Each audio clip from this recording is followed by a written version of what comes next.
প্রিয় দর্শক, আসসালামু আলাইকুম। দর্শক, আপনাদের প্রীতীয় শুভেচ্ছা জানিয়ে শুরু করছি আমাদের আজকের প্রতিবেদন। তো দর্শক, দেখতেই পাচ্ছেন আমাদের সামনে এক আপু দাঁড়িয়ে আছে। আমরা তার জীবনের গল্পটা শুনবো।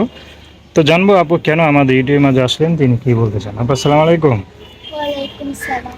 কেমন আছেন?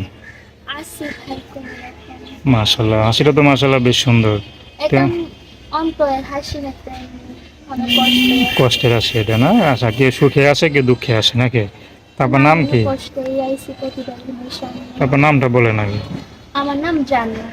জানলা তো জানাটা কত সুন্দর, মনে আবার কি কষ্ট, কে কষ্ট দিল? কারণ অনেক কষ্টে পুরো প্রতিদিনের সামনে আইছি।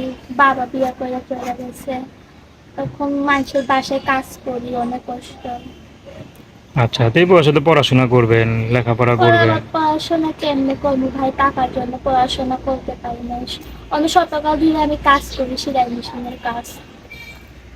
আচ্ছা, তো এখন ইউটিউবে কেন আসলেন?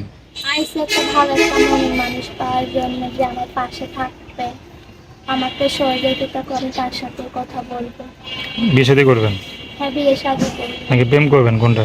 বিয়ে একলা বিয়ে শাদী করবো, প্রেম করা ভালো না। বিয়ে শাদী করে সারা জীবন পাশে থাকবে আমার, সেরকম একটা মানুষ চাই। কেন এখনকার ইয়াং মেয়েরা আগে প্রেম করে পরে বিয়ে করে? প্রেম করা ভালো না। প্রেম প্রেম করে মানুষ সাইডা খালি চলে যায়, বিয়ে করলে সাইডা চলে যেতে পারবো না, সারা জীবন পাশে থাকবো।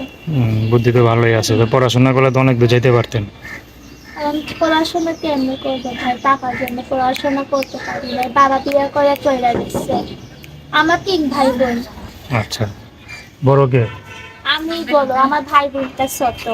আচ্ছা আচ্ছা, তো পড়াশোনার যদি সুযোগ থাকতো তাহলে কি পড়াশোনা করতেন? হ্যাঁ, করতাম, কিন্তু আমার পড়াশোনা করানোর আশা, কিন্তু টাকার জন্য পড়াশোনা করতে পারি না। এখন কেমন পুরুষ পেলে বিয়ে করবেন? সে যে একটা যেমনই হোক, আমার পাশে রেখে দাঁড়াই তো, তাকে বিয়ে করতে। নাম কি বললেন? জান্নাত। তো দর্শক, তার নাম্বারটা হচ্ছে 013314709991। আমি নাম্বারটা আবারও বলছি, 013314709991। তো দর্শক, প্রেম ভালোবাসা সাহায্য সহযোগিতা বিয়ে শাদী করা একান্ত আপনাদের ব্যক্তিগত ব্যাপার। তো আসুন আমরা 5 ওয়াক্ত নামাজ পড়ি, সর্বদা দেশের সেবা করি। আসসালামু আলাইকুম। আল্লাহ।